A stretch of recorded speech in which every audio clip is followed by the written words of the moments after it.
Selamat datang di Habis Nonton episode ke-66,0 atau 66.0. Sebuah review no spoiler dari film berjudul The Visit. Masih bersama saya masih bersama saya Lian dan Cindy. ya, jadi The Visit adalah film tahun 2015. Jangan ditendang-tendang, kameranya goyang. Sorry. Minta maaf ke penonton. Maaf ya. Mohon dimaafin.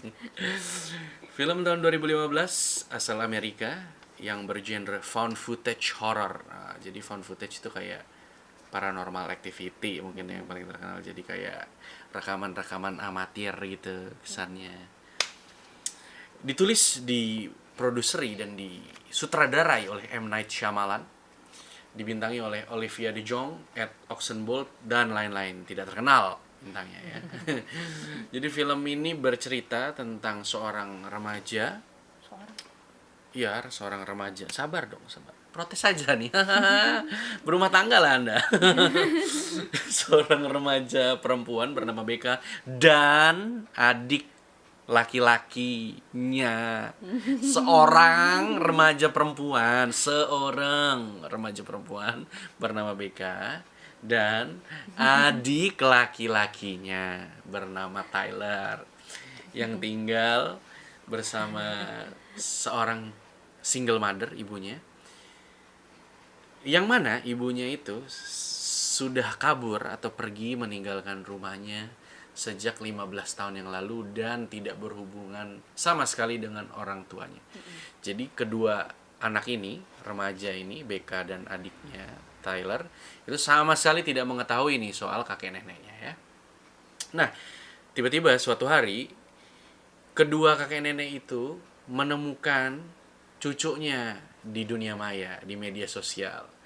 Lalu inginlah mereka bertemu dengan kedua orang cucunya karena mereka tidak pernah bertemu sama sekali.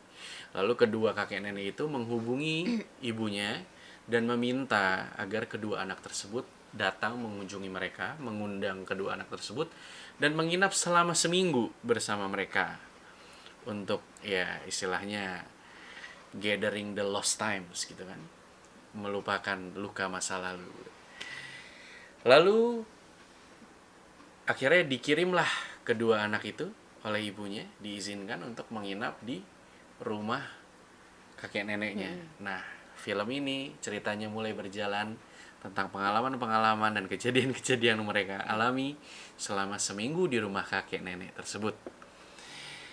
Nah, di rumah tersebut itu BK itu punya sebuah project, dia ingin jadi filmmaker. Nah, jadi selama dia menginap, bahkan sebelum perjalanan dia ke rumah kakek neneknya itu, dia melakukan perekaman. Dia melakukan perekaman seolah-olah documentary filmmaking atau membuat film dokumenter. Nah, film ini gaya penyampaian ceritanya kurang lebih dari kameranya BK dan kadang-kadang dioperasikan oleh adik laki-lakinya yaitu si Tyler itu ya. Dan itu yang juga membuat film ini cukup unik. Nah, dari situlah mulai muncul kejadian-kejadian aneh, kelakuan-kelakuan aneh yang membuat mereka merasa tidak nyaman. Jadi seperti biasa di film habis nonton, dari film habis nonton. Siapa tahu ya, doa loh. Film habis nonton apa tuh kira-kira isinya? Kita nonton. Kita nontonin orang yang ngebahas film yang habis ditonton ya. Luar biasa. Seperti biasa dia habis nonton. Film ini bagus atau enggak, layak ditonton atau enggak? Dari kamu dulu. Bagus ya. Layak ditonton. Iya, layak ditonton di ya terserah kalian, DVD kayak streaming karena sudah tidak bisa nonton di bioskop ya. Ya, menurut aku juga oke, lumayan bagus sebagai sebuah sajian horor. Ya, bukan tipe film yang buang-buang waktu, tapi juga bukan tipe film yang harus dihindari. Jadi cukup menghibur sebagai sebuah film horor. Oke. Langsung aja, langsung mulu, langsung ke sisi positif maupun negatif dari film The Visit. Menurut kamu gimana? Kalau positif, ya ini filmnya kan kakak beradik, cewek cowok ya. Ini karakternya bagus ya mereka berdua, kayaknya dari kakaknya yang remaja, berarti 15 15 tahun tahun ya. ceritanya, cewek. Ya, cewek puber, serius gitu kan. Diimbangi dengan adiknya yang 13 sih ceritanya. 13 tahun. adiknya yang cowok yang alay gitu. Ya itu menghibur sih. Ya aku juga setuju sih. Jadi selain dari segi cerita, kekuatan utama dari film ini ya dinamika atau chemistry dari si kakak beradik itu ya, si Becca sama si Tyler itu. Perbenturan karakternya itu dapat banget. Si Becca yang lebih serius, si Tyler yang main-main ya, padahal umur sih nggak terlalu beda jauh ya. Iya. Cuma mungkin cewek lebih cepat dewasa kan katanya gitu. Jadi perbenturan karakternya itu dapat banget gitu. Si Tylernya selengean. Iya, pasti lucu lah namanya perbenturan karakter kan, dan di sini dibungkus dengan sangat baik dan dengan sangat natural ya nggak sih. Iya, Kita tuh kayak nggak sedetik pun merasa mereka kayak bukan kakak beradik, enggak ya, dapat banget kakak beradiknya. Apalagi? Ya itu terus ada apa ya, film ini kan kayak dia pakai handycam Seolah-olah ya amatir gitu kan. biasanya kan kalau nonton film kayak gitu kayak kita kan ya biasa jadinya lihat amatir gitu kan, males gitu, jelek jadinya. Tapi di sini enggak ngebosenin karena dia kadang dari kamera BK, kadang enggak gitu ya. Dan The Visit ini sebagai sebuah film bergenre found footage horror, seringkali penempatan kameranya itu membuat kita lupa bahwa ini tuh kayak found footage ya nggak sih? Iya. Nah, jadi kan seringkali kalau film found footage itu kesannya amatir gitu ya. Iya, goyang-goyang. Goyang-goyang, terus kayak kurang efektif, membuat kita bosan menunggu-nunggu karena mengejar kesan amatirnya itu. Tapi di sini seringkali kayak mereka ceritanya naruh kameranya, Iya. tapi itu posisinya udah sinematik banget gitu. Jadi walaupun nggak banyak angle yang diambil dari suatu adegan, kita bisa ngelihat keseluruhan adegan itu dan bisa dapat feel-nya ya. Iya. Sebenarnya itu bisa jadi negatif juga sih ya kalau kita orang asli yang beneran bikin film dokumenter kan nggak mungkin sembarangan ninggalin kameranya ditaruh gitu kan. Iya, mungkin ya kalau ngeliat dari sisi itu mungkin jadi terlalu banyak mereka kayak kok kameranya nyala terus, kok kameranya naruh terus. Tapi ya itu tergantung persepsi sih. Ya kalau dalam hal ini kalau aku lebih ke positif, di mana Toh di rumah. mereka naruh kamera itu cukup subtle, cukup smooth, jadi kita kayak lupa. Saking bagusnya penempatannya, kayak bukan found footage horror, kayak film feature biasa aja gitu. Saking oke-nya kita lupa bahwa kesan amatir dan memberikan kesan profesional. Memang bisa jadi positif negatif ya, tergantung. Jadi memberikan kesan lebih rapi ya, walaupun kadang-kadang untuk mengejar kesan found footage atau amatir itu jadinya nggak efisien ya nggak sih? Seramnya mana nih, orang dibuat menunggu terlalu lama, tapi di film ini tuh nggak ada ya. Nah, dan juga di film ini yang aku suka adalah ini salah satu film horor yang dari sedikit yang memberikan keseraman dan kelucuan yang lumayan imbang ya nggak sih?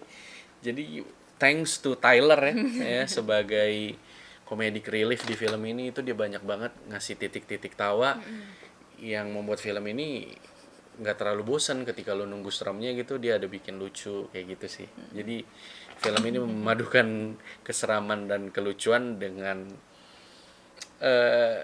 kadar yang cukup pas lah istilahnya ya. Apalagi ada lagi nggak sisi positif? Jump scare-nya dapet walaupun nggak kaget banget kayak misalnya ya mungkin nonton Conjuring atau Insidious gitu kan, misalkan kaget banget gitu. Ini ada jump scare tapi lumayan kok, cukup menghibur. Ya buat yang penakut banget juga bisa nonton film ini, yang suka nganggep film horor itu. Kalau penakut banget bisa nonton berarti nggak terlalu serem maksudnya? Nggak terlalu serem, tapi buat yang pemberani yang suka meremehkan film horor juga menurutku ini menghibur gitu, jadi nggak apa-apa. Kalau aku sih lebih ke film ini cukup menggugah, membuat kita penasaran. Ya, ada apa sih? Sebenarnya ini kenapa? Gara-gara apa? Itu yang membuat kita bertahan sampai akhir sih di film ini ya. Ya kayak entah. Kalau soal seremnya itu nanti justru kalau aku dibahas di negatifnya sih. Negatif ya, ya sempet sih kan soalnya kaget sebentar gitu kan ya. Ya, kalau kamu masih ada nggak positifnya atau langsung kita masuk ke negatif? Negatif. Kalau dari sisi negatif kamu apa? Sebenarnya mungkin banyak kecil-kecil kayak kok bisa gini sih, kok bisa gini plot sih. hole ya yang nggak terlalu dijelasin ya. Kayak gitu. Kayak nggak terlalu make sense, bisa terjadi kayak gitu. Harusnya nggak gitu misalnya. Ya, terus endingnya juga, oh ternyata begini. Lah, tapi kok masa semudah itu bisa begitu? Ya kayak gitu Endingnya lah. kurang memuaskan ya. Yang mau menyebabkan ending itu bisa terjadi tidak dijelaskan. Ya. Dan kalau kita coba logikan juga nggak masuk gitu. Kalau aku negatifnya yang pertama ya sebagai sebuah film horor, film ini nggak terlalu serem. Lebih ke bikin penasaran. Komedinya lumayan bagus, keseramannya sedang-sedang saja. Jadi kalau lu nggak menyatakan diri lu film horor, seremnya tuh lumayan oke gitu. Tapi kalau lu bilang ini film horor, ya agak kurang, nggak terlalu serem. Ya mungkin sekitar 6,5 sampai 7 lah gitu kalau horornya. Kalau kita kalau nonton film horor pengennya seremnya 80, 90 gitu misalnya. Ini masih kurang di sektor itu kalau menurut aku. Terus kamu ada lagi nggak sisi negatifnya? Ya, itu aja. Iya, kalau aku juga setuju sih di bagian itu aja. Di bagian logika, plot hole sama di kurang seremnya film ini. Tapi overall film yang oke untuk ditonton ya. Oke. Jadi nggak terlalu gampang nyari film horor yang decent itu nggak gampang ya. Banyak yang kayak nggak jelas dan cringe gitu.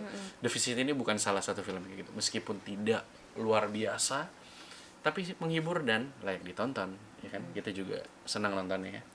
Belum house ya. Belum House mungkin kadang-kadang ya sering kali, tidak selalu bisa jadi jaminan film horor yang lumayan bagus ya kan. Kalau Fantasy Island kan ya itu aja untuk habis nonton kali ini. Jangan lupa like, comment, subscribe, share, dan ke teman-teman lo yang mungkin suka nonton film horor bisa jadi The Visit jadi referensi untuk film di tengah physical distancing dan wabah ini yang semoga cepat berlalu. Nyalakan lonceng notifikasi, tonton iklannya, dan komen kalau mau review full spoiler dari The Visit. Itu aja, sampai jumpa lagi di episode habis nonton selanjutnya. Ciao.